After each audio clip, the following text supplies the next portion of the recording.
name is Candace Summers. I'm the Director of Community Education at the McLean County Museum of History, and I am thrilled to welcome everyone to today's webinar. We could not have programs like today's without support from our community, our members, and people just like you. If you enjoy today's program and want to help the museum continue to host quality educational programs like this one, please consider becoming a member if you're not already, or by making a donation using the following link that I just dropped here in the chat box. But before I introduce our speaker, I'd like to go over the format for today's program. If you have a question for our speaker, please submit it in the Q&A box located in the toolbar at the bottom of your screen. Questions will be answered at the end of the program.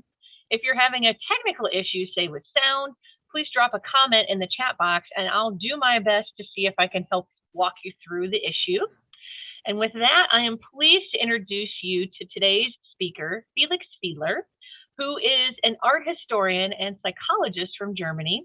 And after serving as a research associate at the City of Hamburg's public art program, he taught art history at Illinois State University. And with that, I am pleased to introduce Felix Fiedler.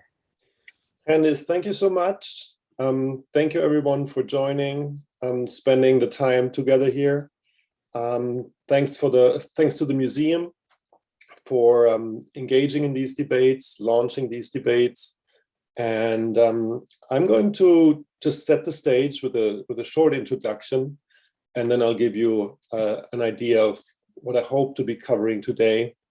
I hope it will be not too long. The research, the project has already been very exciting for me, and that I tend to get attracted by detail. So I hope to keep it crisp for you, but I can tell you that it is going to be pretty thorough. So here's me setting the stage. Of course, here you see the infamous Lee Memorial in Richmond in the Monument Avenue with the projection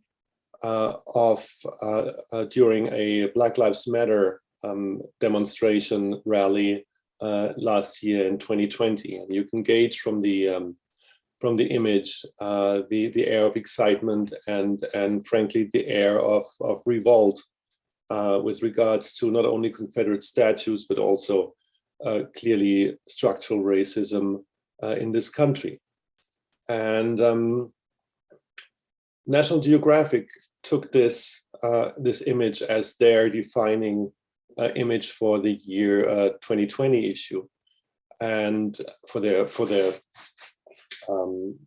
issue reviewing the year. And clearly, monuments held a special place in this cultural renegotiation and political renegotiation of race, ethnicity, social domination, historical injustice in this country.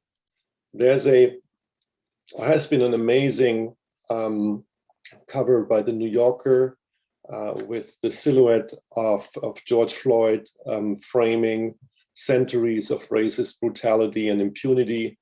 You had recent murders being referenced, Ahmaud Arbery, Breonna Taylor, Trayvon Martin, Eric Garner. You have figures of the civil rights era, Rosa Parks, Malcolm X, Emmett Till. You have references to the Tulsa Race Massacre, and then to millions of enslaved people. You had mass demonstrations, as you know, mass demonstrations, mass rallies across the United States. Here we see a scene from Philadelphia at the Washington Monument, and it also reminds us of the spatial and political function of monuments in the urban and political space, to dominate and to define the public space and everyone moving in it. So these demonstrators, these protesters, did something very American. They attacked monuments of illegitimate power. Here we see a 19th century painting of the pulling down of the statue of George III in 1776, of course, somewhat imaginary scene. And the protesters did or tried to do just the same. Here is Andrew Jackson equestrian monument right in front of the White House, not pulled down in the end, but a legitimate attempt. Here we have Albert Pike Memorial in Washington, D.C., a Confederate officer. Of course, I should have said Andrew Jackson, slaveholder and president that signed the Indian Removal Act into law. Albert Pike successfully toppled. In Portland, always 10 years ahead, you have George Washington toppled. You can see the spray painted year of 1619 on him, referencing the first shipment of or abduction of enslaved people in the transatlantic slave trade. Of course, that date, 1619, then subsequently became an issue of the national culture war. But the perspective got even broader with protesters attacking the Columbus statue in Chicago right here and across the nation and frankly across the world, referring back to more than 500 years of European colonization. There were so many monuments toppled that there's its own Wikipedia page with hundreds and hundreds of entries and still saying it's incomplete. Even Peoria had its Columbus taken down. This is Bradley Park, Peoria, where the statue stood. And it also shows you one way of dealing with toxic monuments or toxic memories, just removing them and pushing them under the rug. The movement, Black Lives Matter movement, began forming broader alliances. It at some point developed into an intersectional movement, a feminist component, LGBTQ component, alliances with migrant organizations, and across borders, a movement of solidarity of indigenous groups. Here we see Columbus being toppled in Colombia. So let's think back and remind ourselves of this famous and often cited quote of Austrian novelist Robert Musil, who said, "There is nothing in this world as invisible as a monument." That was clearly not the case last year. It may have been the case decades earlier. And it reminds us that Musil was looking at the monumental legacies of the defunct Austrian monarchy when he said it in the 1920s. But the protesters of 2020 were looking at representations of structural racism that were still very much in place. And it took a nationwide revolt to render those visible, not only for those immediately affected, but everyone with eyes to see. So it proved Musil wrong. It showed that even century-old monuments can still be charged and can still be significant in everyday struggles. Now, what does that have to do with Bloomington-Normal, with the situation on the ground in central Illinois? Well, of course, there were Black Lives Matter rallies, very, very forceful ones, or very, very strong ones. We now have a George Floyd mural that's being adopted by various groups. You can see the Black Student Union, Black Lives Matter t-shirt. You can see the poster of the NAACP, and it's clearly a mural that catalyzes debate, among other things, the question of whether or not police should join rallies at the mural. So, of course, we're dealing with the same challenges or the same injustice, persistent racial gaps in income, wealth, credit, health, housing, education, access to essential services, life expectancy. there's a persistent racial bias in law enforcement and criminal justice, a legacy of racist policies targeting minorities and the poor. We have now a Black immigrant mayor in Bloomington and an African-American police chief, but we're also in a situation where African-American drivers are 6 times more likely to get pulled over by police. Not 1 time more likely, not 3 times, not 4 times, 6 times more likely. And of course, we also experience racial bias in cultural representation and a persistent denial of humanity. And all these problems or all these injustices came into clear view just a few weeks ago when the town of Normal removed a commemorative poster to Jelani Day and left a note stating that, yes, the town was respecting that this was an expression of grief, but it would nonetheless remove the poster and seek an alternative location. Now, the official explanation of the town of Normal was that if you allow one expression of that outside the wall, then you've got to allow everyone. Mayor Coos said that, noting extremists also might be drawn to the spot and demand equal space. Now, everybody knows, or it is very likely, that the town of Normal decided to remove the poster to avoid further challenges to their Trail East project. The same problems that they experienced with the adjacent mural. The official explanation that there should be or would have to be an equal representation of everyone if one expression of grief was tolerated is very contentious. What is it about the tragic death of a young African-American man and an innocent attempt to honor him that invokes the specter of extremism? Who are these extremists? Is this the MAGA crowd? They're not extremists, they're in the middle of society. Is it Al-Qaeda? It doesn't really add up.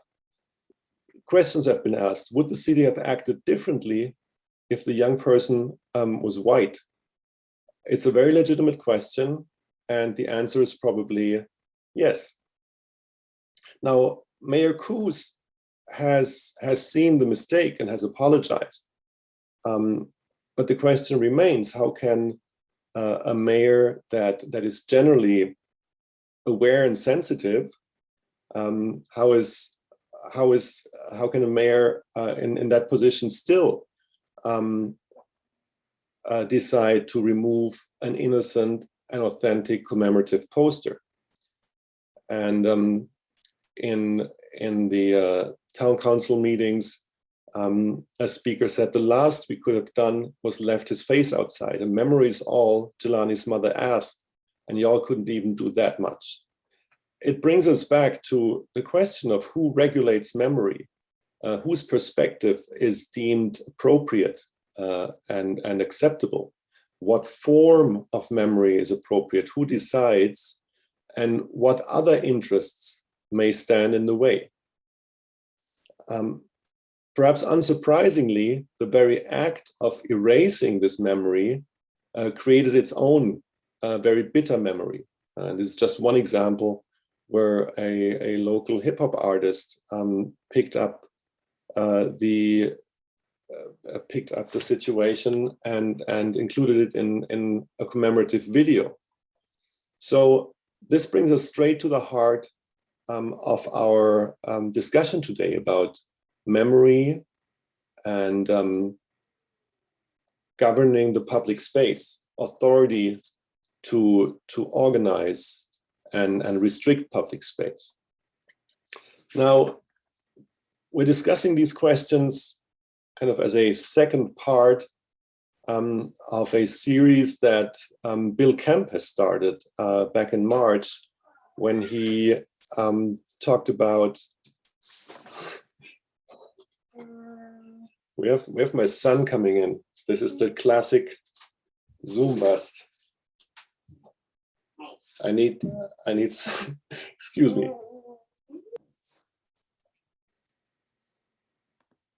I'm sorry. We thought we had it all taken care of. That was Max, my son. He just turned 6 today. So I hope to pick up on a debate that the McLean County Museum of History has already started.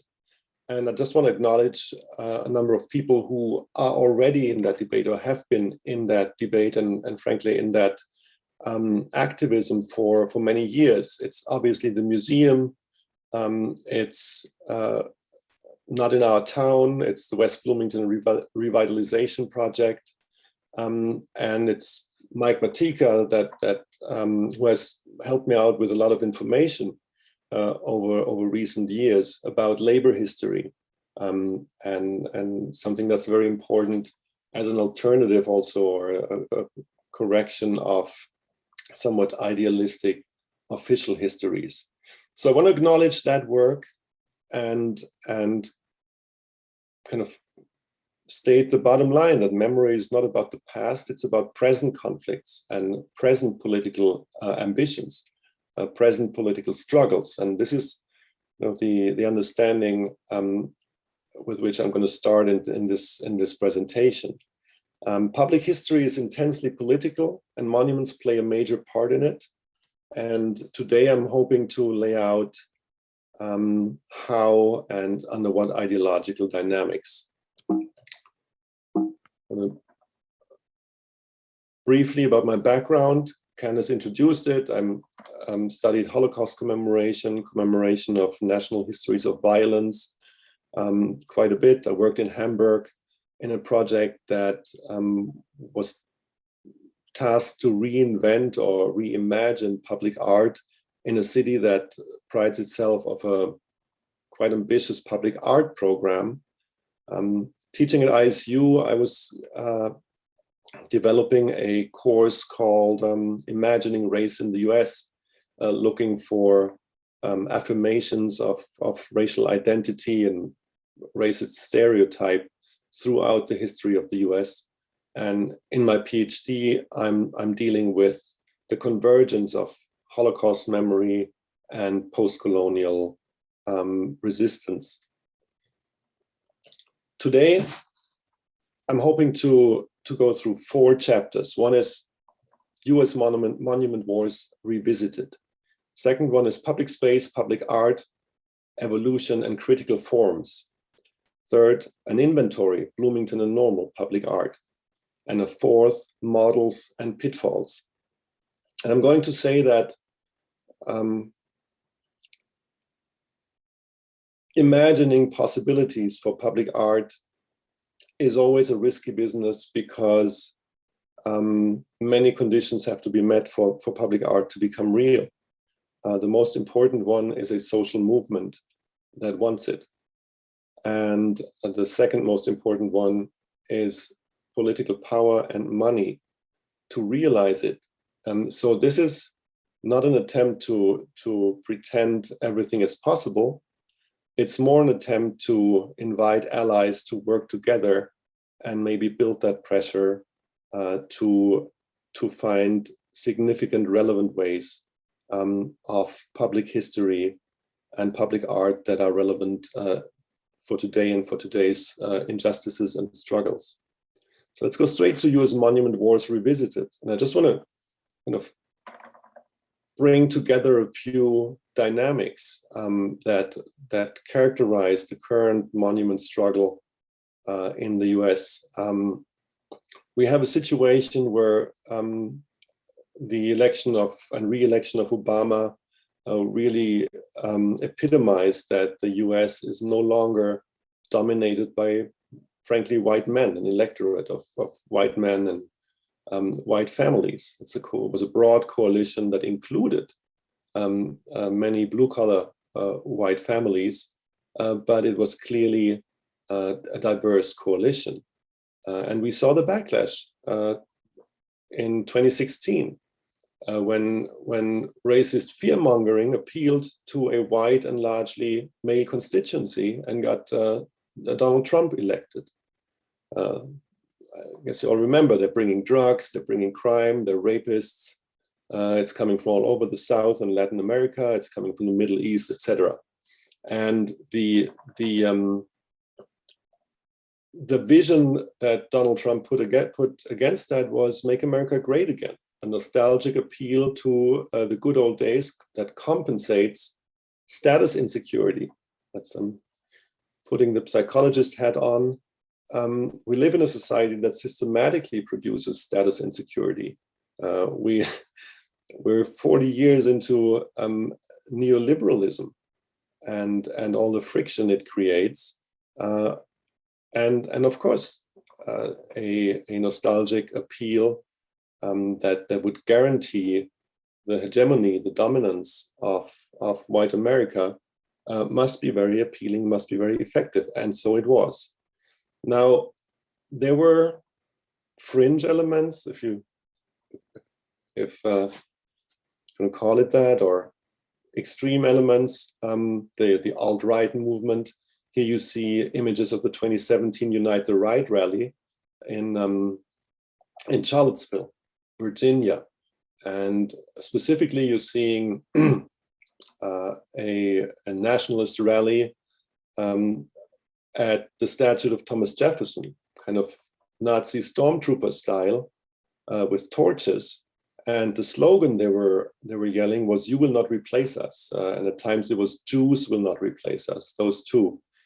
And you might think that this idea that white America was going to be replaced by illegalized immigrants is rather fringe, but the underlying sentiment of normalized white supremacy and the fear of losing it was shared by about 50% of the electorate and got Donald Trump elected.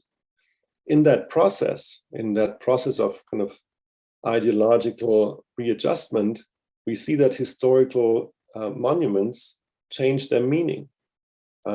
Jefferson right here, from a monument of enlightenment, of freedom, of we hold these truths to be self-evident, that all men are created equal, he becomes a monument of white supremacy and kind of hypocrisy, self-aggrandizement, denial and erasure of history. And of course, the broader struggle was about Confederate monuments. I think this is Lee again in Charlottesville with the insignia of the alt-right in front of it. And you can see that the symbolism of a monument was so strong that that these demonstrators were willing to use violence and kill. We know, and this is a chart that kind of lays out the historical booms of Confederate monuments. We know that these booms are correlated to episodes or periods of African American emancipation. And they react to it by reaffirming supremacy. And this was clearly, the Obama years were clearly another moment of emancipation in that sense, and the movement to defend these Confederate monuments was a result. And as I said, they were willing to kill for that supremacy. You see here an attacker, a domestic terrorist, driving his car into this group of demonstrators.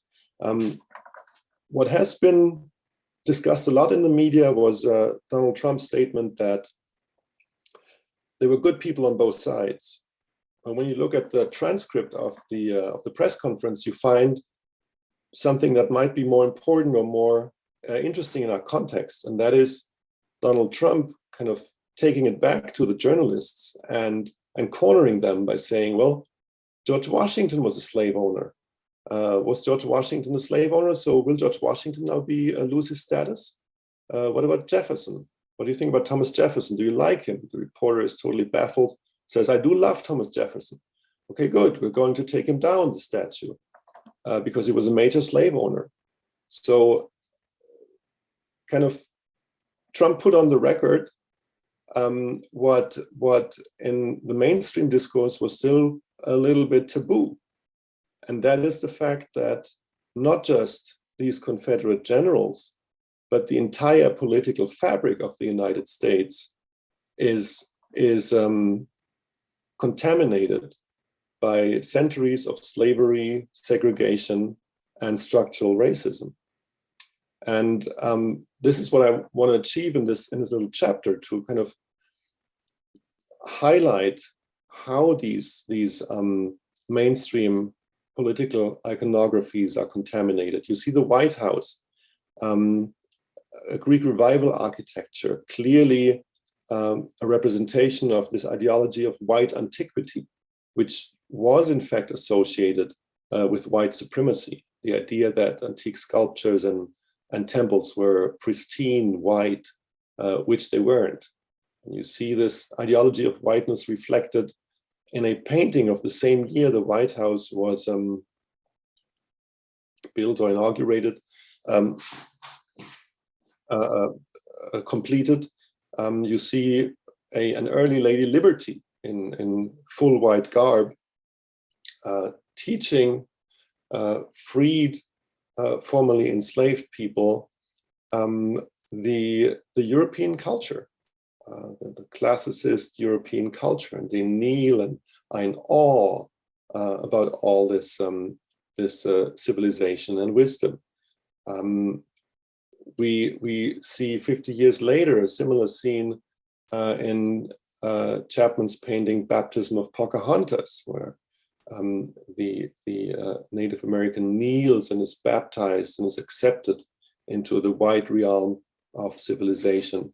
And this is not just any painting, it's in the rotunda, displayed in the rotunda of Congress to this day, together with other racist depictions where Columbus meets kneeling indigenous populations that lurk in the woods. And of course, the 1876 Emancipation Memorial with Lincoln essentially in the role of Jesus Christ, liberating a disempowered enslaved person. The Statue of Liberty associates a triumphant European Enlightenment. And that is not an innocent ideology at this point anymore. It is a core element of white supremacy in this country. We have the Lincoln Memorial, a transfiguration of political figures, Lincoln essentially appearing as Zeus. And a few decades later, the Roosevelt Equestrian Statue in New York with a Native American and a enslaved or African person behind him, clearly in a subordinate position. And a racist monument like that was deemed acceptable up until this year, when it was finally removed. The St. Louis Gateway Arch, celebrating westward expansion, is clearly a Euro-American white-centric monument that celebrates what many consider genocide of Native American populations. Even in 1981, Maya Lin's Vietnam Veterans Memorial was only acceptable when a sculpture group was added that showed 3 GIs and naturally the European American one in a leading position. And lastly, Martin Luther King, when finally inducted in the National Pantheon, had to turn white to fit the national iconography of the Washington Mall. So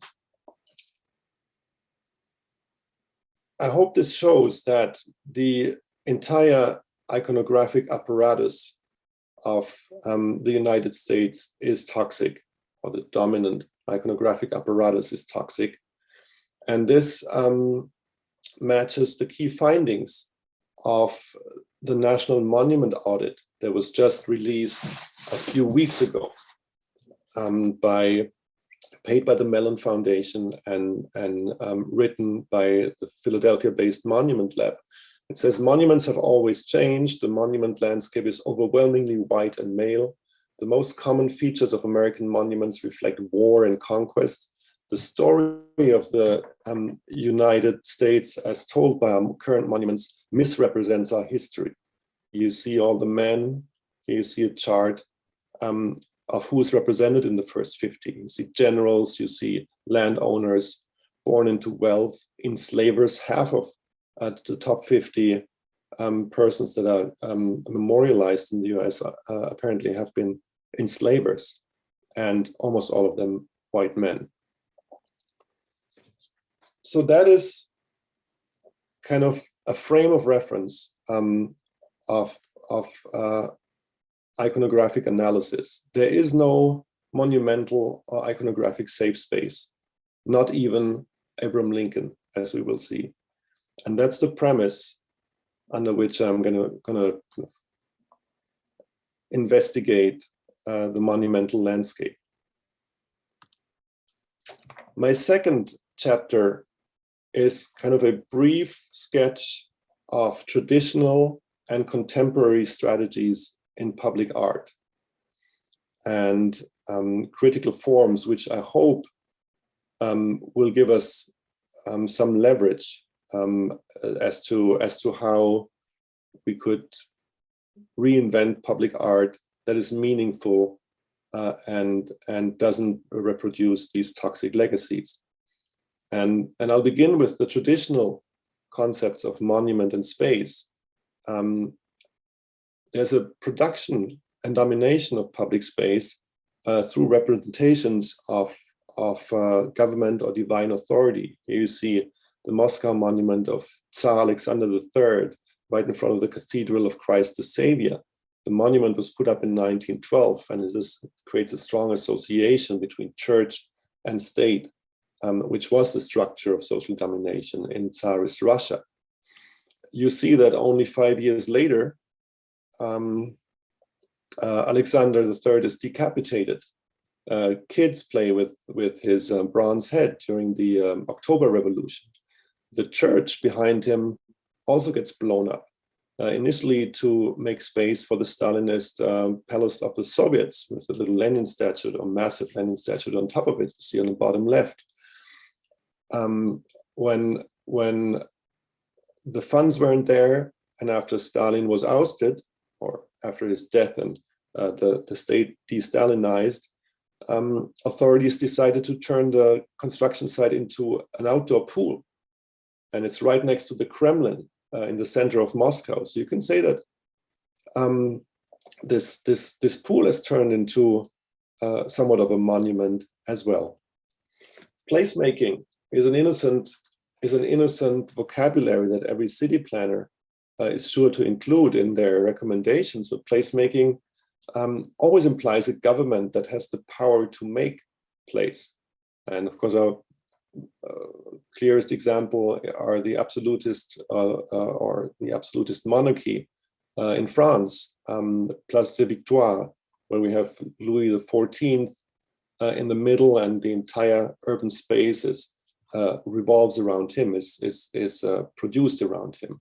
The same thing escalates onto a national scale with the Arc de Triomphe, still in Paris, that dominates the urban and by implication also the national public space, physically and symbolically.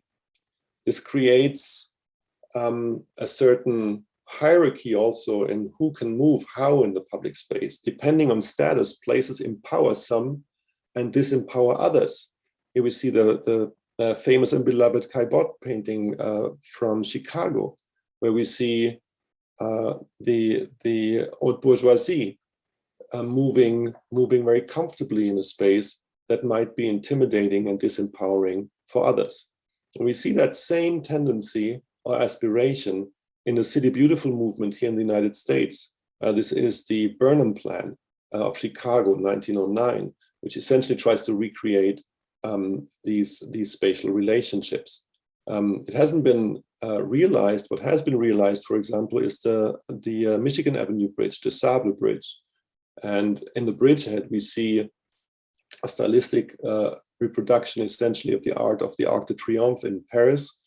And it is a racist depictions of US Army troopers essentially fighting back Native Americans that are depicted as savages.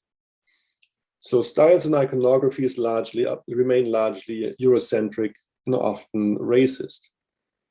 And things really only change when the New Deal public art projects of the 1930s and 40s include everyday life and encourage the present reproduction of everyday life, democratic representation. Social realism is a name for the style. Here we see a very critical example of crime-ridden San Francisco. And of course, the majority of these New Deal paintings were much more aesthetically conservative, very white-centric, and often with racist undertones. But still, this is where the neoclassical haute bourgeois iconographies are being challenged for the first time. After the war, there's a new idea of public art that tries to enrich everybody's lives by giving them access to the best art of our time outside museum walls. That's what the National Endowment for the Arts wanted. Here, Henry Moore is the quintessential post-war modernist sculptor, and Alexander Calder, the Flamingo in Chicago. What it does is it reproduces the classicist principles of embellishment and domination in a modernist stylistic language. Now, a critical impetus emerges in the 60s and 70s with what Susan Lacey has dubbed the new genre public art.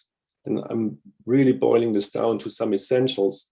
The process is much broader, but essentially this is an art that focuses race, gender, social justice, ecology, urbanism. It's often community-based, community-oriented, site-specific, relational, collaborative, participatory, activist or activating, formative, ephemeral, process-oriented, transformative. And here are a few examples. The famous Chicago Wall of Respect, painted in 1967 by the Black Arts Movement, and very much claiming representation, claiming a presence. A very different but allied project is the 1972 Woman House by Judy Chicago, Miriam Shapiro, and collaborators. Here we see a kitchen where eggs and breasts somehow merge, or the famous installation Linen Closet with a woman held hostage by her domestic role and at the same time fleeing it. We have a different project here, Crossroads Community Farm, where an intersection or an urban environment was transformed into a community space and enhanced communication and solidarity. We have a project in the Bronx, the South Bronx Hall of Fame, where plaster casts of neighbors were memorialized or monumentalized, and of course breaking the hierarchies of monumentalization that have been established before. So commentators says inherently public art is social intervention. That gives us a brand new or a very different connotation of public art. Group Material invited neighbors of their storefront gallery to bring in items that are culturally relevant to them and exhibit them, start a conversation. We have the concept of counter publics coming up, where members of subordinated social groups invent and circulate counter discourses to formulate oppositional interpretations of their identities, interests, and needs. One example is Jim Hubbard's Shooting Back project, where he gives cameras to people who are homeless and lets them be authors of their own narrative. Martha Rosler does artistic research with people in economic distress or homelessness, and challenges the way the real estate industry is working. Well, here we have Edgar Heap of Birds with his installation Building Minnesota of 1990, where he memorializes the names of Native Americans executed and their death sentence signed by President Lincoln in the prolonged war against Native Americans throughout the 19th century. Another strategy that is important in our context is the question of counter monuments, or the strategy of counter monuments, monuments that undermine the affirmative or complacent role many monuments play. A famous one is Jochen Gert's monument against fascism in Hamburg, a pillar that famously disappears in the ground and leaves a void, an empty space for people to fill themselves. Or Renata Stiefrieder Schnock creating buses as Holocaust memorials, buses circulating to authentic places of Nazi crimes. So instead of a static monument, you have an educational initiative that's also an aesthetic intervention in the public space. Or another proposal was to just grind down the Brandenburg Gate in Berlin and create a void and metaphorize loss.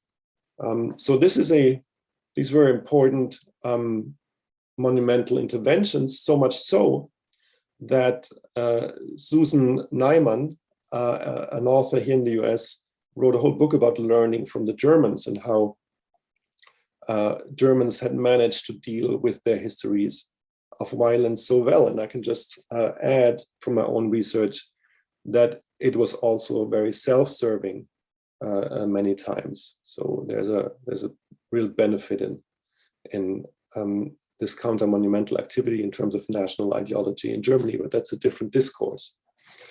The last point I want to talk about is institutionalization of public art. We have the graffiti movement exploding in the 80s, challenging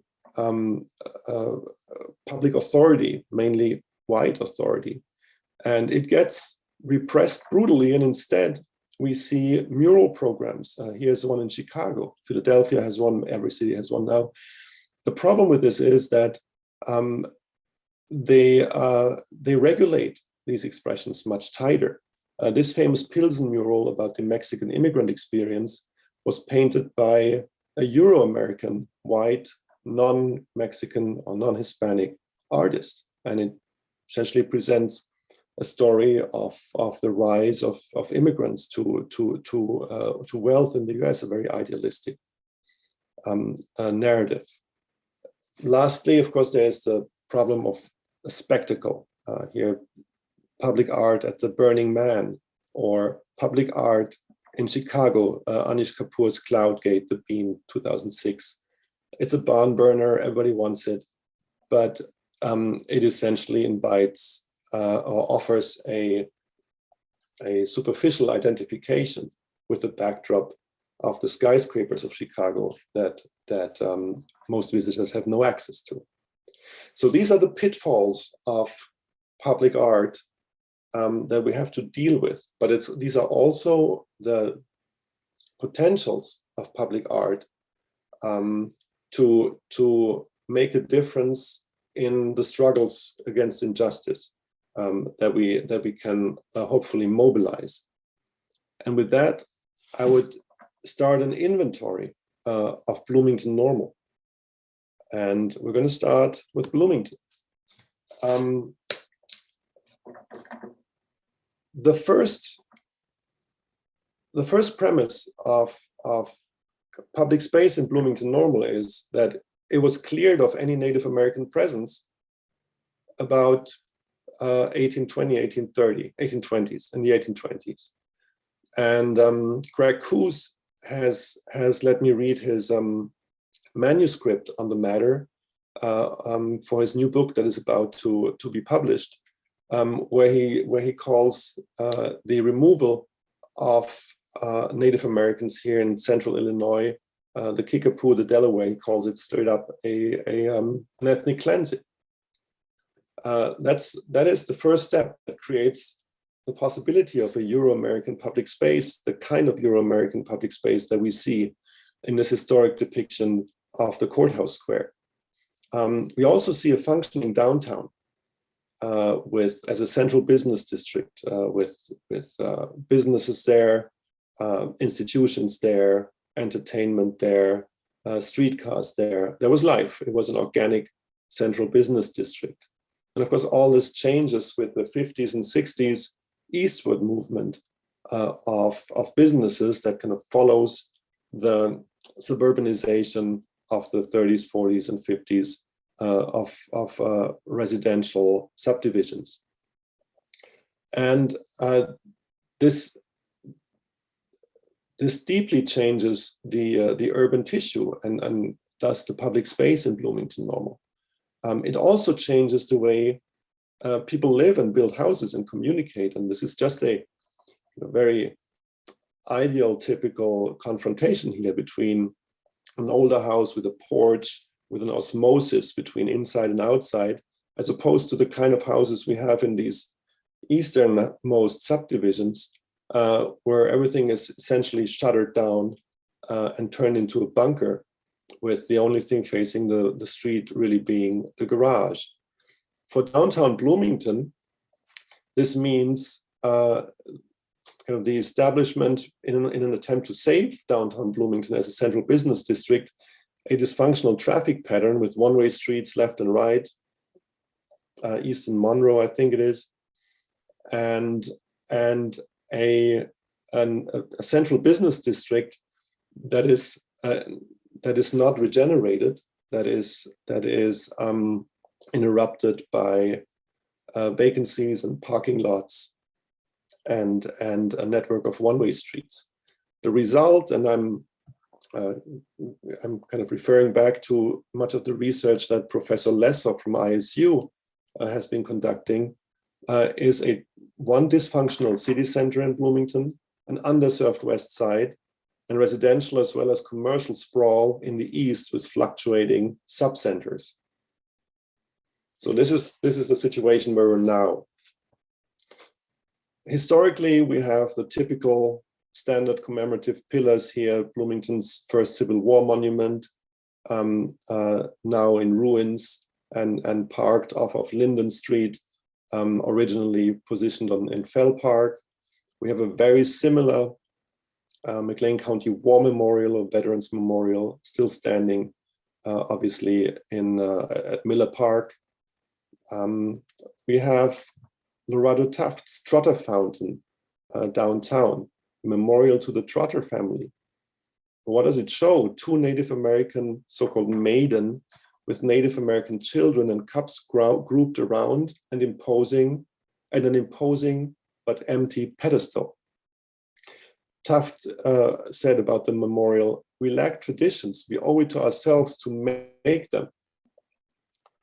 This is a playground," he said. "I want to tell our children and their children that little ones had played here long before we came." That's a very, very interesting acknowledgement of a Native American presence and of Native American erasure. But it is executed in a very problematic way. For not having traditions, Taft is leaning heavily on European ones. We have a Venus as a model for his imagined Native American so-called maiden, and we have cherubs as models for these Native American children at her feet. You could say that this is a sentimental projection of Native Americans as noble savages, which is whitewashing genocide. Is this monument a liability? I think if you didn't take a close reading, you have to say it is. How to deal with it is a different question and a very interesting question. We're also now reading the courthouse style. Here's the third courthouse, triumphant classical or Renaissance style courthouse, destroyed in 1900 and replaced by the current courthouse.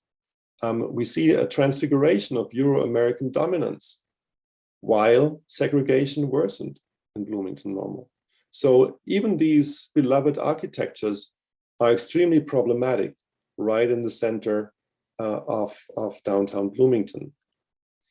We have the Lincoln figures, and you could say there are not one or two, but three, probably more Lincoln figures. You could say they're Bloomington's iconographic lifeline. What is there if there's not Lincoln? Is it the Corn Cobs? Or and the three figures all represent a different idea of identity and authority. Take the first one, the Knobloch Lincoln at the McLean County Law and Justice Center. Towering, strong, sleeves up, some sort of giant Paul Bunyan Lincoln, and of course resonating with this brutalist architecture of the McLean County Law and Justice Center to express rigorous government power. You have the courthouse Lincoln, Park Bench Abe, who is inviting you to identify with him, to get on eye level with him. The problem is that this is an empty gesture. It conveys nothing, and is thus used nothing but identification, and is thus used in commercial settings quite frequently. The third one at the Performing Arts Center is a little more spirited, but clearly on its pedestal and in this group of three strongmen of late 19th century or mid 19th century Bloomington, an expression of male white political authority. Of course, there is modernist sculpture, the Meridian sculptures here by Ed McCulloch at the McLean County Art Center and at the airport.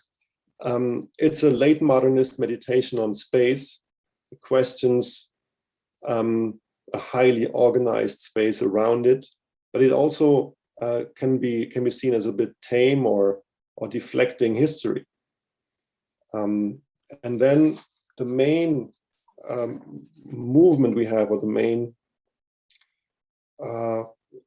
phenomenon of the last 10 years, is the mural projects in downtown Bloomington. This is the Main and Market Street mural. I've often read a mosaic mural. It's a composition of many individual frames. And frankly, I still don't know how to read it. I think there is no synthetic way of reading it. It's just that, an addition of individual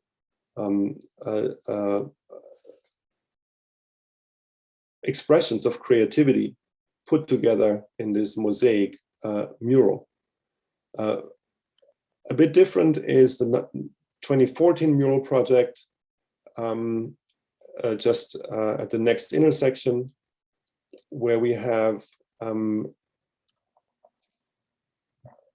historical figures of Bloomington represented, and clearly an impetus to diversify historical representation with women, with non-white citizens, with a Native American presence, and still very much straightforward faces of diversity. The last phenomenon I find very, very interesting, but also to some degree problematic, is what I would call the guided murals. Murals created with the help of children, but organized by either professional artists or professional muralists. You see between 2013 and 2020, the murals that were created downtown or on the west side. I'm sure you know these murals, and I just want to draw your attention to, no, I'm going to do that later when we discuss the mural. George Floyd mural, I'm going to look into that. Lastly, a mural, a monument I found very, very curious, which is the Bloomington Firefighter Service Memorial, a sculpture by Andrew Jumonville. I hope I'm pronouncing his name right. And you can see that its use, it's positioned right next to the Veterans Memorial out at Miller Park. And you can see that its monumental use is quite militaristic. I come from a country where firefighters aren't that militarized. And I see a parade with guns. I see formations that are very military style, and also the aesthetics, very much emphasizing strength, erectness, and of course, this is acknowledging the risk, the sacrifice of firefighters. But I did a little research and looked up dangerous professions, and farming, roofing, and other professions by the numbers are far more dangerous. But we don't memorialize these workers that way. So there is a cultural impetus here that draws strength from these military representations, and especially I would imagine after 9/11 and the iconography of firefighters that has evolved back then. But we've been in downtown and a bit in the west side most of the time. What about the rest? The rest looks like this. This is probably the busiest intersection of Bloomington, Empire and Veterans. And of course, you can see it's the big void. It's public, but it's not a space of any significance. Even a surrogate space like Eastland Mall is done. The times of surrogate publics in malls are over, and of course, State Farm never was. It was the opposite. It was a monument of private business, of you have no say here. That leaves us with the suburban subdivisions, with houses shuttered and public space perennially empty. Now, we have a situation in Bloomington where we have a nucleus of very engaged monument workers, muralists, often in contexts that many of you, I'm sure, are familiar with and working in. West Bloomington Revitalization Project, the History Museum, Not in Our Town, Illinois Art Station, perhaps. And then we have large parts of the city essentially devoid of any significant definition in the public space. That brings us to Normal, where we're having the same problem. I found this on the website of Normal. Normal exists because two railroad lines intersected, creating a transportation accessible location for the Illinois State Normal School. You could also say Normal exists because Fell saw an investment opportunity or a way to upgrade his investment by getting the train stop or the railroad crossing on his land. What you see here is probably the first intentional public artwork in Normal, at least the first one I know, the New Deal post office mural. And it shows this very whitewashed account of the development of the state normal school. We see settlers coming in the bandwagon on the left, and that of course erases the relocation and brutalization of the Native American presence here in Central Illinois. You see the foundation of the school as some benign act and not as a as an investment initiative or an attempt to upgrade the investment here, the property investment at this railroad crossing. Nonetheless, ISU is dominating Normal in many respects, and its art is truly interesting. It has more public art on the campus than the town of Normal has in its entire footprint. We have late modernist art on the quad. I, for some reason, don't have the flame or leaf at Stevenson Hall, but both are around the late 1960s. For those of you who know Barry Blinderman, he may have told you about the ISU administration essentially botching the chance to get a Keith Haring mural on campus. He had talked to Keith Haring. Keith Haring was ready to go, but the administration dragged their feet or undermined it, and Keith Haring died. So it didn't happen. Perhaps the most, or for sure the most ambitious public art project, not only on ISU campus, but in Normal proper, is Dan Nardi's environment in exchange behind Stevenson Hall. So on the ISU property, it's technically an extension of School Street. And you can see these 3 or 4 circles. If you take a closer look, you recognize that one is yellowish, one white, one black, and one red. And in the initial proposal, this was proposed by Nardi as a representation of the 4 major races of the earth in clearly a well-meaning and benign way, but he got criticized for this being an essentialist, racially insensitive or problematic conception. What happened is the concept was not changed. ISU just decided to not talk about it anymore. So now we have these problematic racial allusions in this pigmented concrete environment, but they're not named, and students essentially don't understand what's going on here, and have a hard time relating to the artistic proposition. It's very cold in the winter, hot in the summer.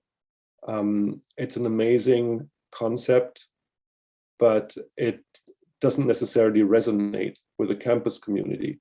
And that's something we have to keep in mind, that monuments have a community they address, and one way or another encourage or stifle interaction. Fast forward to today, and you can see that the aesthetic ambitions have changed quite a bit. This is the latest addition to ISU's monumental menagerie, and it's, what's his name, Reggie Redbird, and he gets a full plaza, a park-like structure, and at the bottom it says, "To this emblem will be true." I mean, that's depressing. Is that really what we will be true to?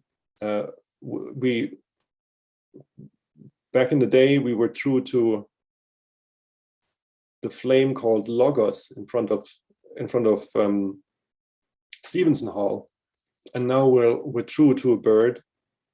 So you can see that the heyday of fine art, monumentalism, is over on campus, and that's very much true also in the public space.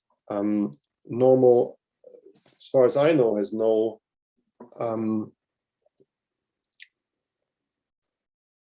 central imposing figurative monument. That's one at Mulberry School, but that's not a bad thing. Not having an imposing figurative monument is not a bad thing. What you see here, though, is the Special Olympics Tribute Park, East Willow Street, and I intentionally took this unfavorable screenshot from Google, what's it called? Street View, because it's essentially a drive-by memorial, and it's hard to gauge what it is about. It's obviously for the Special Olympics, or commemorating the Special Olympics. It has a somewhat problematic monumental core where hope is referenced, somewhat pathologizing the Special Olympics athletes. But that's an adequate, I would say, or a telling object of a car-centric urban development. A monument made for drive-by reception, not even pretending to engage community and insert itself into everyday life. The complete opposite, of course, we have in the crown jewel, which is the Uptown Circle. You see here, of course, everybody knows it, Children's Discovery Museum, Uptown Station, One Uptown Circle, and at the bottom left, the Trail East development. Here's what's being built, what has been built, and you can see that there's no monument. It's an empty space, and there is merit in this. There is not an attempt to define public space in any authoritative manner, except there is. And you can see it right here. You can see the clock at the train station, kind of clock that nobody uses anymore. But traditionally, clocks are symbols of authority. Everyone's on the same time, and it's the time of the powers that be. And right next to it is an American flagpole. So you could say, in summary, it's a postmodern. First of all, the circle works when traffic is stopped. But all in all, you can say the Uptown Circle is a postmodernist concoction of stripped-down neoclassical motifs, faceless corporate functionalism, and ornamental red brick facades that nostalgically invoke the US turn-of-the-century manufacturing plants. I wrote that down. And I'm saying that and a bit condescendingly, because that is exactly what people react to, and that is exactly why people want to hold on to this mural.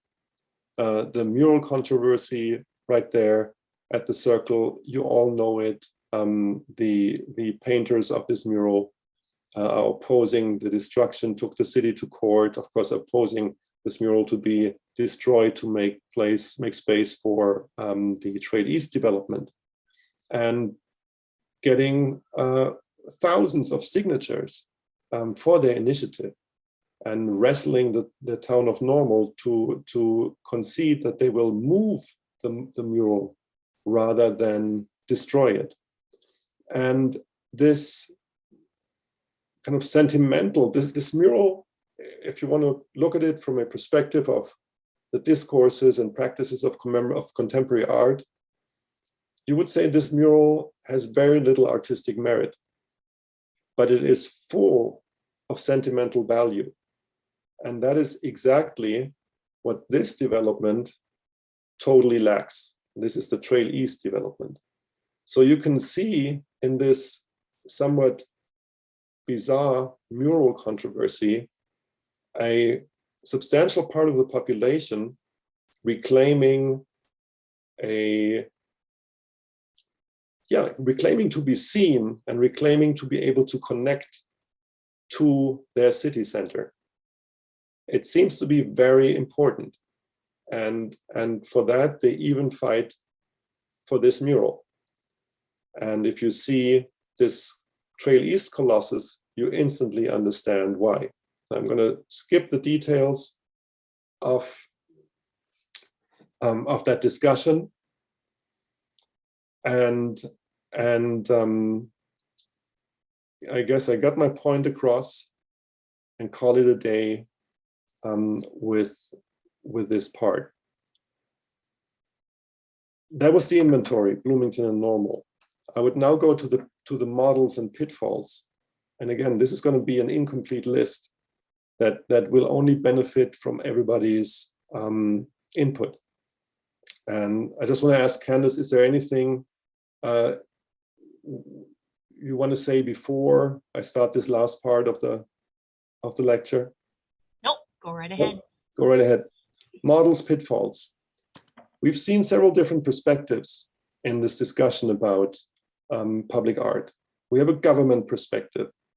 We have a special interest groups perspective. We have communities or minorities perspective. You have the interests and capacities of artists, and you have the legacies of art, the meaning making of art as a cultural institution that is somewhat independent of what individual artists or communities or governments would like to do or would like to have it to be. And I think it's important that we keep these perspectives separate or become aware, keep ourselves aware of these perspectives, because one tends to inadvertently assume the perspective of a city administrator when one talks about public art. But as we've seen in the Jelani Day affair or controversy at the beginning of my presentation, the government perspective is not innocent. It's not always benign, even when administrators see themselves and try to be ethically benign. So we have to keep those apart and perhaps keep our eye on the core interest here. And the core interest is historical justice. Now let's look at the framework that we have, that we can work with in Normal and Bloomington. We're starting with Normal.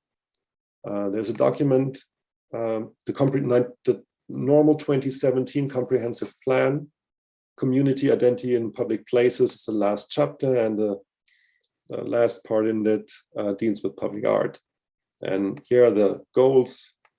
Normal wants to celebrate historic and cultural aspects unique to Normal and embrace those that continue to shape the community's identity in the future. It wants to utilize the public realm as a canvas to showcase Normal's identity and establish a strong sense of place. So identity is in both of them. Public art, public space is supposed to create an identity. And we've seen throughout this presentation that there is no one identity. There is a government identity. There is a community identity. There is an artist identity. It's just not a solid foundation. It's not a conceptual foundation, and things get even trickier in the fine print. Public art can add visual cues that enhance navigation and wayfinding. Ultimately, public art can influence how memorable a place is, and in turn, how economically successful a community can become. So there it is, the mantra, economic output, the bottom line. And very much in line with that, this here is the only tangible offer that the town of Normal is making in that document. It says public infrastructure like bridges and streets provide ample opportunities for public art. Now, any serious artist would say, keep your bridges, keep your rotten bridges. How about you hand over those commercial spaces at the Uptown Circle that you can't rent out for the past half decade or so? So there's clearly a difference in interest here, and that very much comes into play with this revised master plan update of Uptown 2.0 or Uptown South that Normal is hoping to develop. And what you see here is the underpass that's funded, and of course behind it supposed to be a commercial and residential district.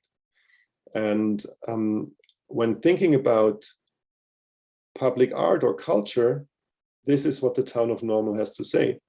Based on the size of the Uptown South development, 3 minor art installations are required. Minor art installations are defined as art pieces that can be easily seen from 30 feet away. So there is no attempt to promote public art in any serious way. There's also no public art ordinance or percent for the art program or a public art council of any kind. So it's really hard to imagine developing substantial public art, meaningful public art with the city, with the town of Normal. Let's take a look at Bloomington. Same document, Bloomington Comprehensive Plan, Arts, Culture, and History chapter, and it gets a little more tangible. And I'm afraid you can read this now much better than me with my bad eyesight. Utilize art in public places to enhance the image of the city. Use public art and cultural programs to help support neighborhood identity, there we go again, and foster neighborhood pride. So identity always has to lead to some sort of pride and content citizenry. But still, the city of Bloomington comes up with some meaningful, interesting proposals of what public art can do. Here's another one: temporary art installations at the major traffic arteries. That's a very good idea. That's an idea that could be productive. Murals downtown, maybe think twice, because downtown is already a potpourri of murals that create no coherent. It doesn't. Not everything has to be coherent, but a potpourri of murals that are often problematic in their own way. And the ambition kind of continues to deflate a little bit here, and very much so in the newly established Public Arts Commission of Bloomington, established last year, 7 members representing the Cultural Commission, Beautification Committee, and mayor-appointed citizens. And the bottom line is, there's no financial commitment. There's a strong incentive to rely on private money. If you bring the buck, you get the monument. There's no plan to community engage beyond 2 members of the ward where monuments are supposed to be located that have the right to discuss but not to vote on the project. So again, the perspective of Bloomington, the city of Bloomington, is more enhanced, more willing to engage in detail, but the administrative and financial bottom line again is very limited. Let's take a look at a city quite similar to Bloomington, Illinois, which is Bloomington, Indiana. Same number of inhabitants. Bloomington, Indiana spends, if my math is right, between $200,000 and $600,000 a year on public art projects. They have a public art master plan, they have a percentage for the arts program, and they seem to have an administration very engaged in promoting public art. The problem is, much of their public art is flashy and generic. So even big money and a public art master plan doesn't guarantee a public art that is meaningful. Let's take a look at what the Mellon Foundation or the Monument Lab suggests is meaningful. And I think these are very good points that they're bringing up. As a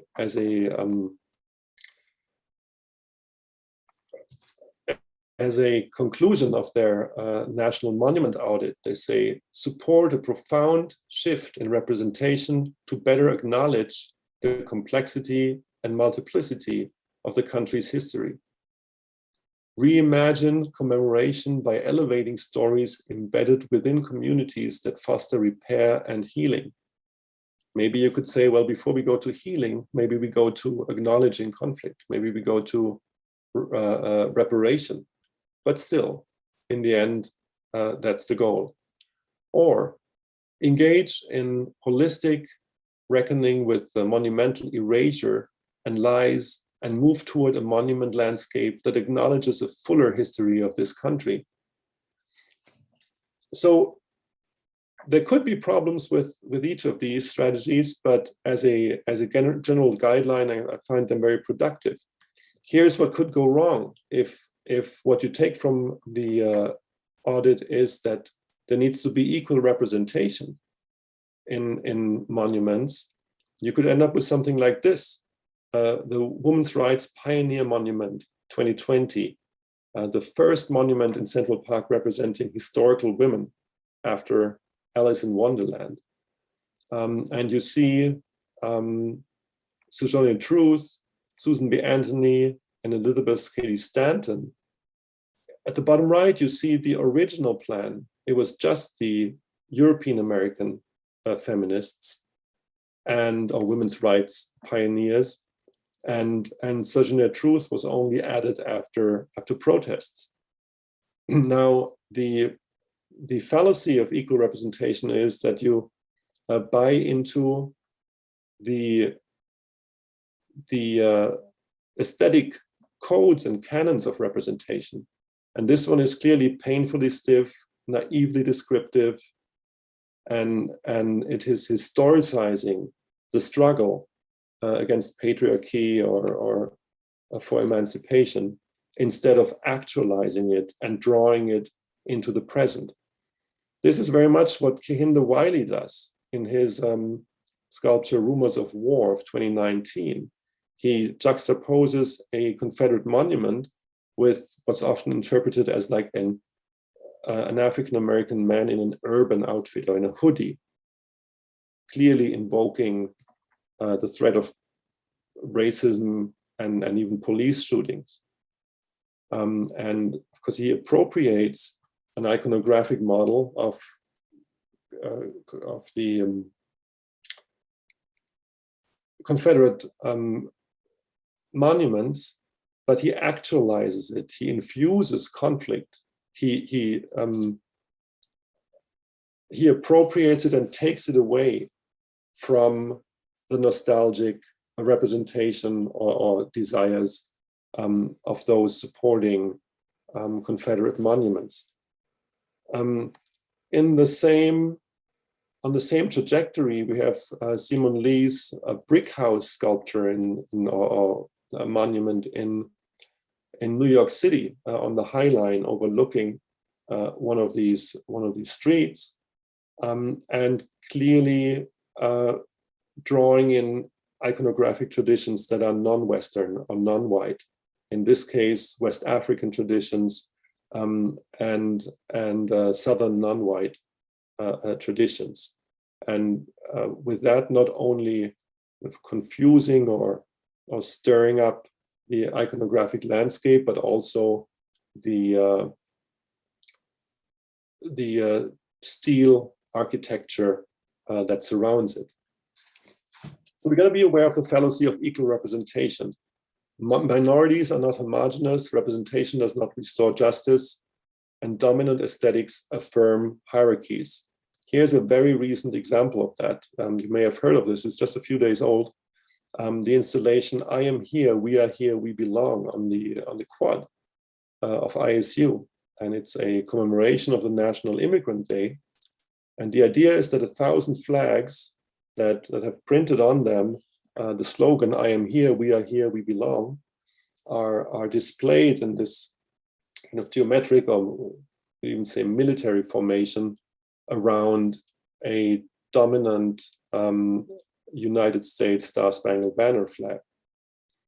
Now, this is about representation, but how?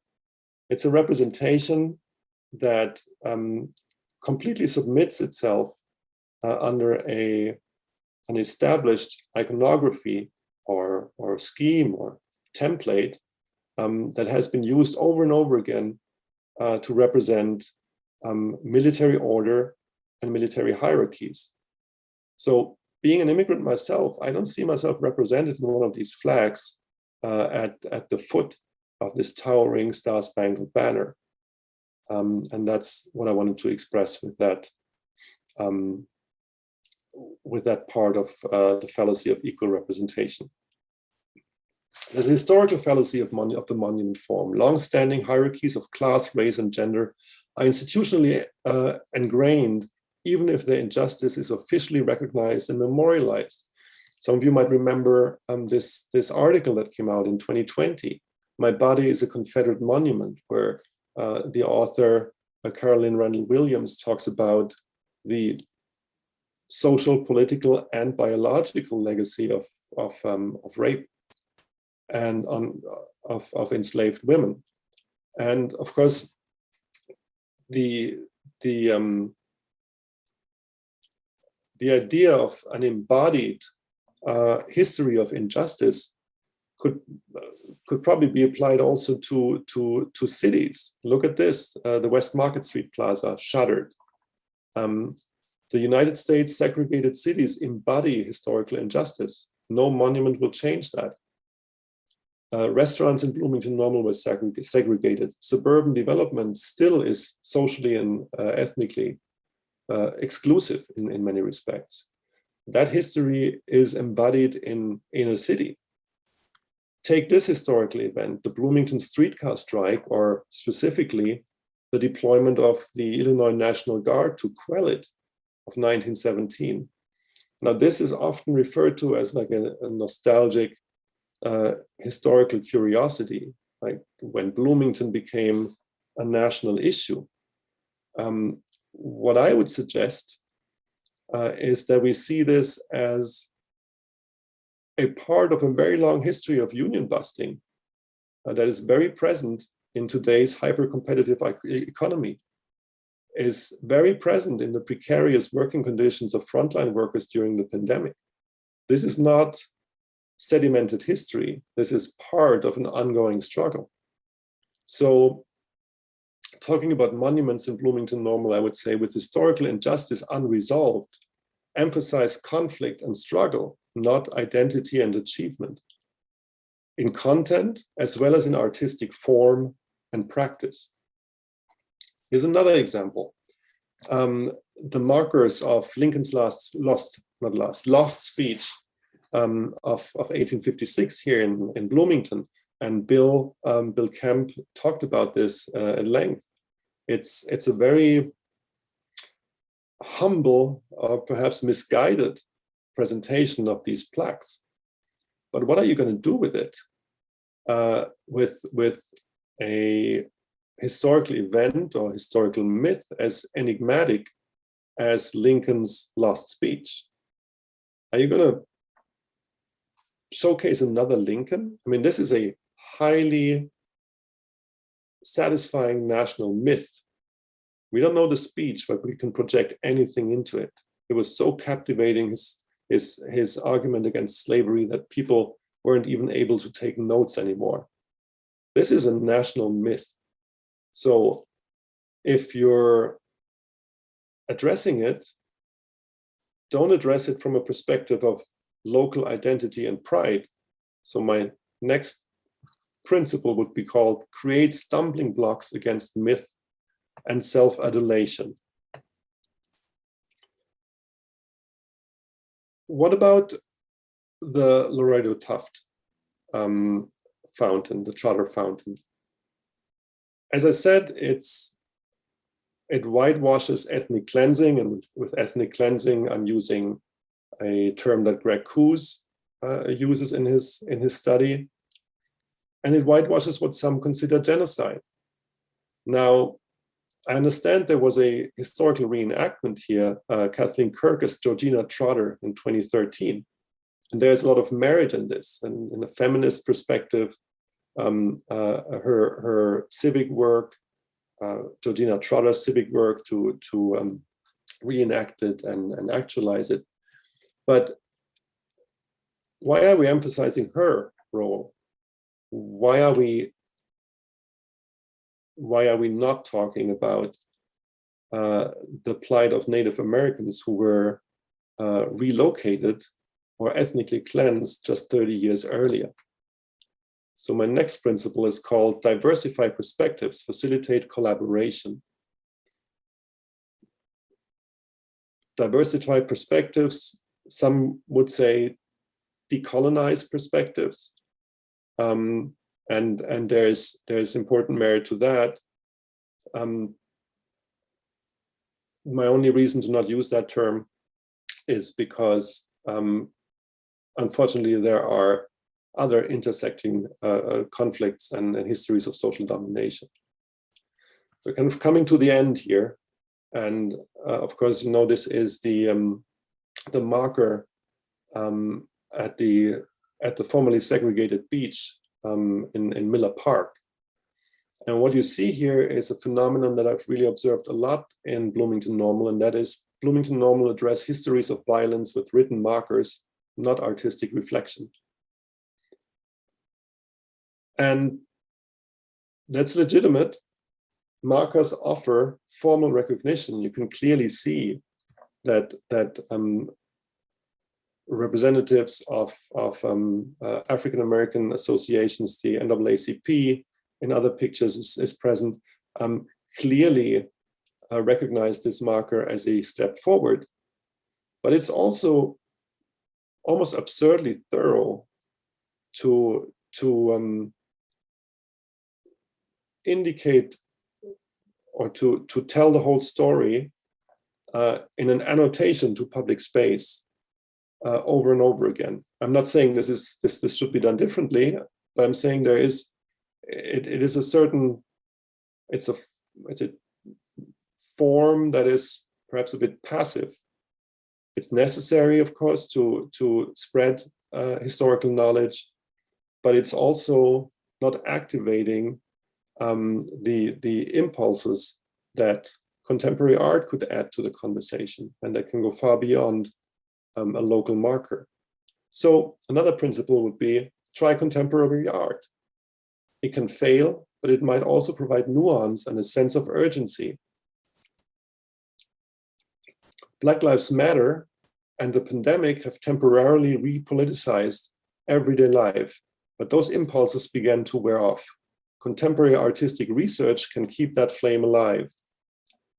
Contemporary artists are not per se disinterested or reclusive, as the ideology of aesthetic autonomy suggests. They can inspire and they can learn from collective cultural production. Here's an example, and that's my last slide,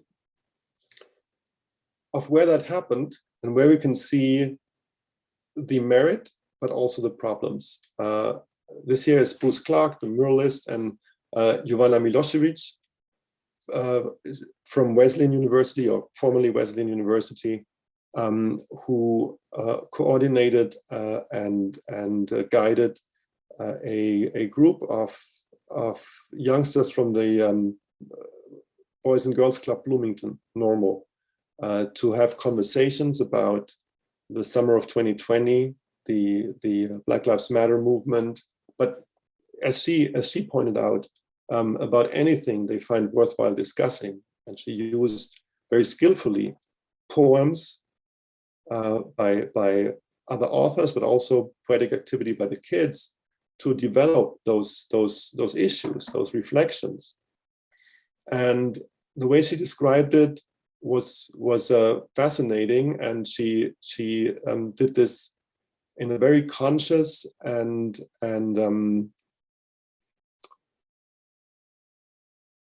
careful way, to not suggest to the kids how to interpret, to not perhaps traumatize them in a way, to develop their thoughts and their reflections at their own level. So I feel that is a very interesting example of community-based artistic practice. My concern here is that the translation of the kids' reflections very much went through the hands of experts. The muralist essentially took the material and created a mural as he thought fit. And it's about a conversation, a dialogue that engulfs and somehow protects the portrait of George Floyd. It's very compassionate, but it's also very filtered. And I feel that can be one step too far. Also translating the kids' reflections into one polished poem is very filtered. So I'm taking this as an example of challenges in collaborative work that is also contemporary art in nature. I think we can trust the kids more, and we can trust the artists more. And there's a tendency in Bloomington-Normal, clearly in all these major murals over the past 10 years, to bring in kids and let kids do a little something, but then grown-ups paint the picture, and then grown-ups define the expression. And I find that problematic as a principle that somehow has been established. Who's supposed to do that and how? There's no money, so whoever is interested needs to organize. There's a huge resource that none of the cities or actors is tapping into, and that is ISU. ISU has a very solid contemporary art or visual art department with grad students that are very, very advanced in what they're doing, very reflected in what they're doing. With teachers that lead them into cutting edge discussions about public art. And I would suggest that the cities make an attempt to attract their competence, but they don't. But this is only a kind of one line of reflection. The other one would be to rely on the museum, because the museum is already organizing and hosting all these debates, and it has proven institutional power. So maybe somebody from the museum would feel that there is a necessary project for the next 10 years that they can work on. With that, I'll finish, knowing that I already talked way too long. I apologize, and I thank you for your patience. Thank you so much, Felix, for such a fascinating program and discussion. We have a few minutes that we can answer some questions.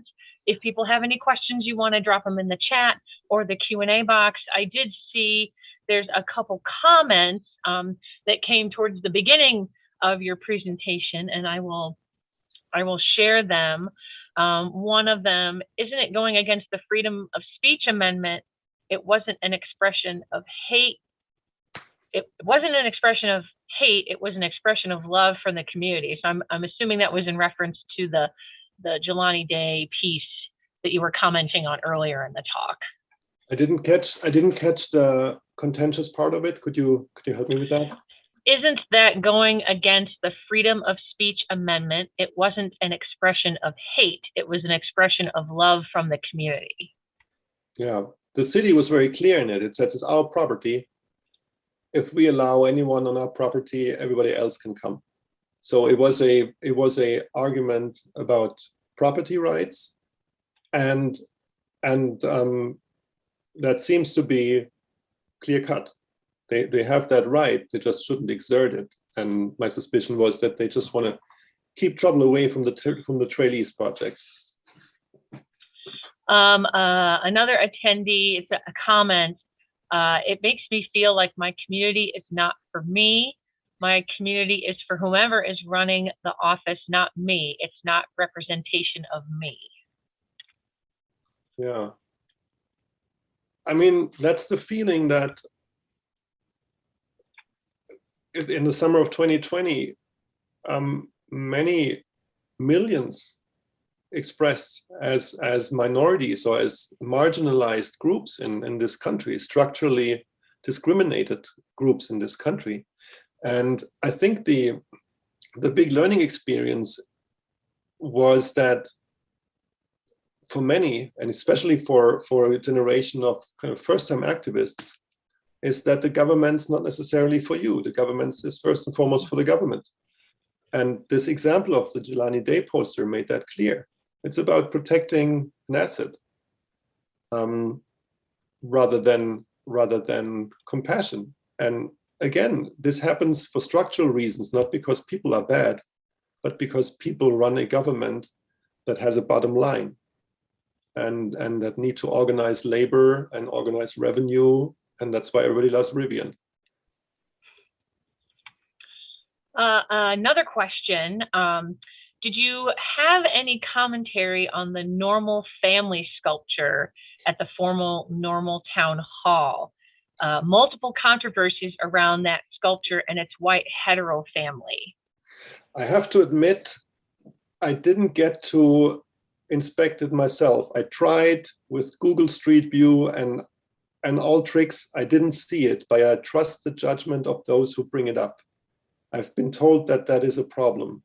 Just like, or maybe not just like, but much like that family sculpture on the Wesleyan Quad, that heteronormative family sculpture there is a problem. These are students who are inventing their identity, and they're getting this model. But I mean, it's anachronistic more than anything. I don't think it impresses many people. But I've heard it, and I believe the people I heard it from. And I'm sorry I didn't talk more about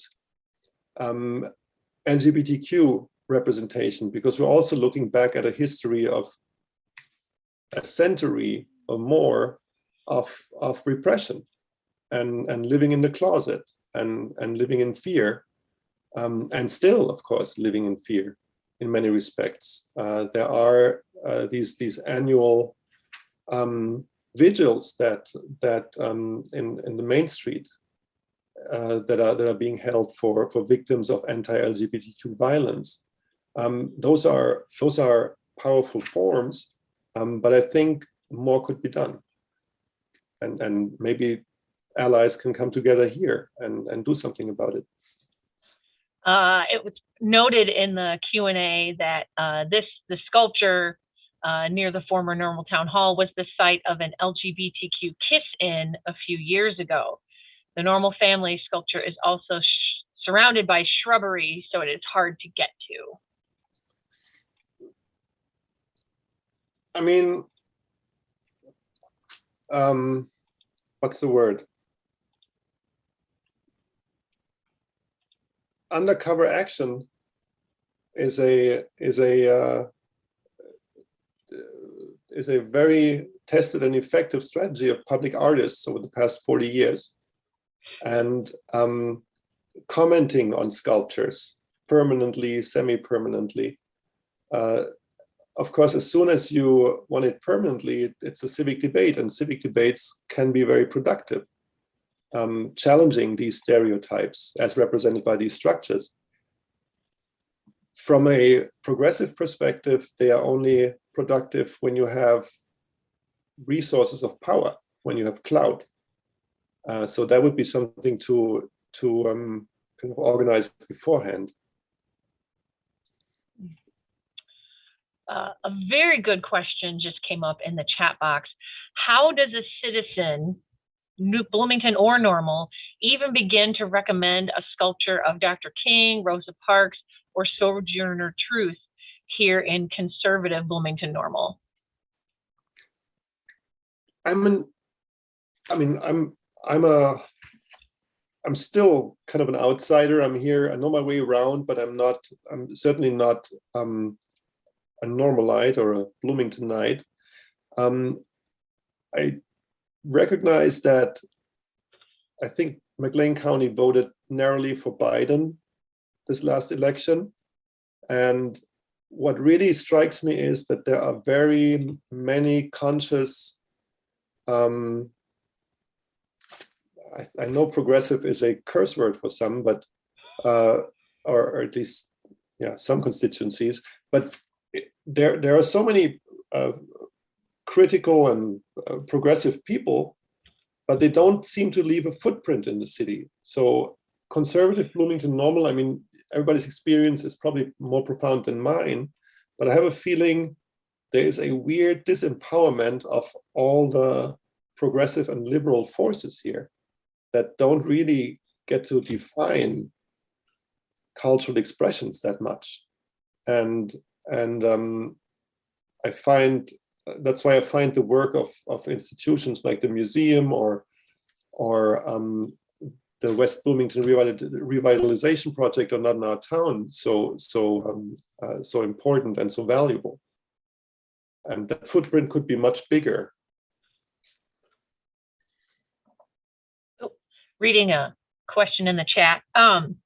Another question is, why don't elected officials support funding public art? Excuse me. Why not? Excuse me. Why don't elected officials support funding public art? Yeah, I mean, look at Bloomington. They have this public art commission and guaranteed no budget. And the purpose of public art is to create economic incentives and help motorists navigate. That's what their official documents say. It's just not a priority.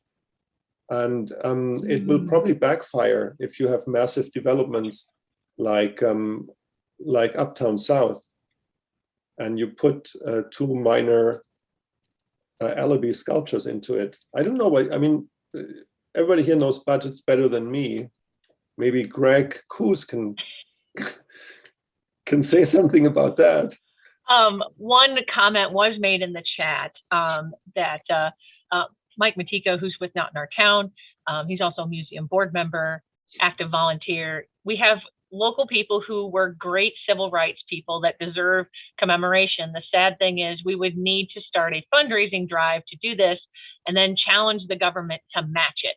The challenge is then government would cautiously define the art scope and reach. Yeah, that's why monuments look like they look, because, or historic monuments look like they look, because they've been paid by upper class citizens. Jesse Fell and his 10 friends bought the Civil War monument. And I'm making this up, but I mean, who else would have done it? So that's why these monuments look the way they look. And that has become a national style. And now taxpayer money is used to recreate this stylistic expression in hundreds and thousands of public monuments that still look like Jesse Fell paid them. So I guess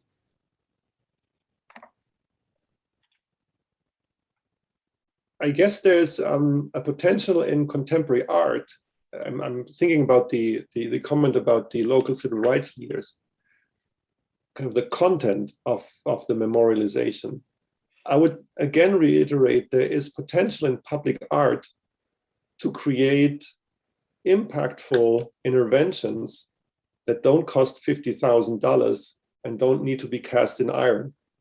And this potential is not utilized. There are so many eager and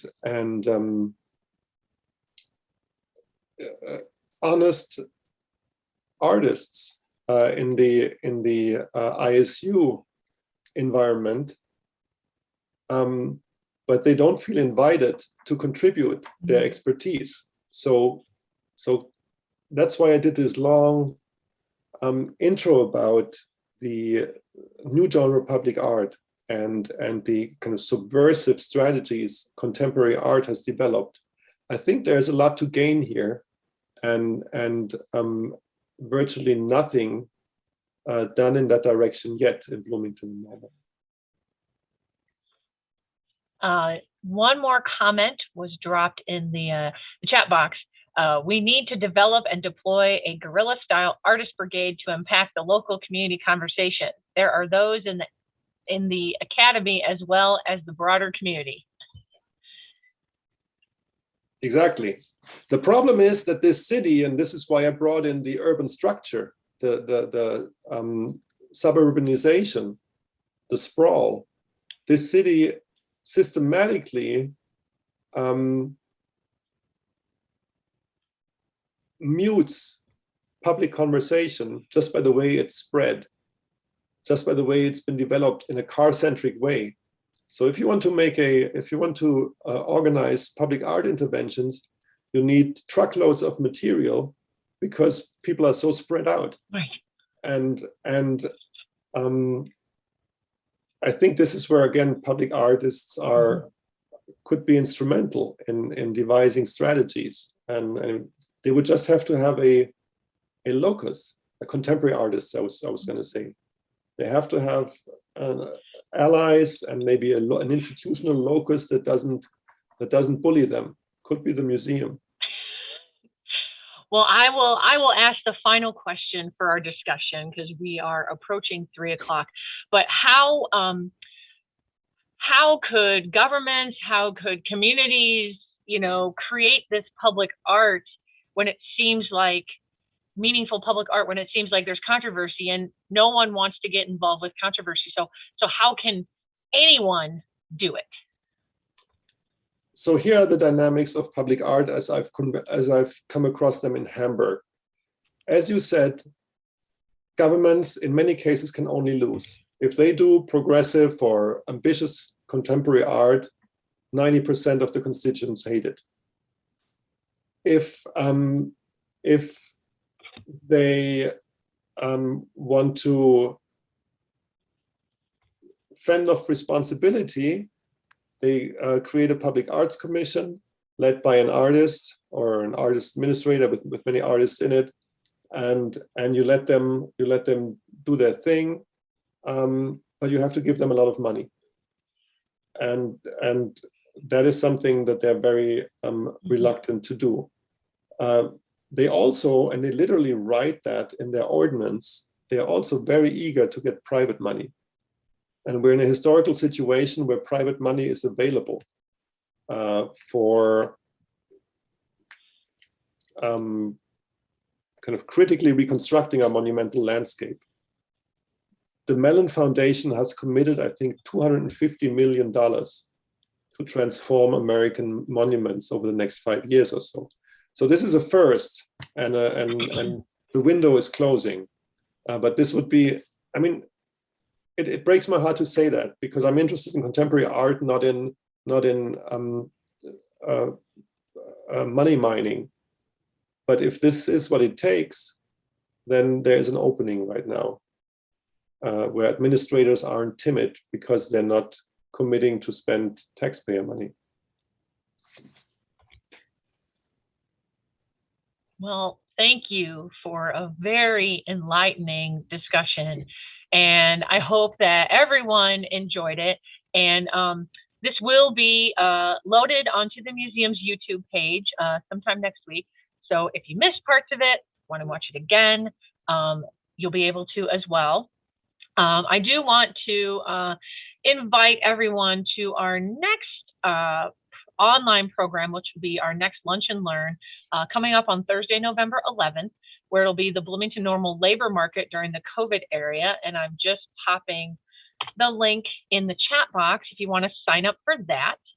And also, just as a reminder, that if you missed your opportunity to participate in the in-person virtual Evergreen Cemetery Walk, the virtual walk is now live, and you can still participate in that through the end of December.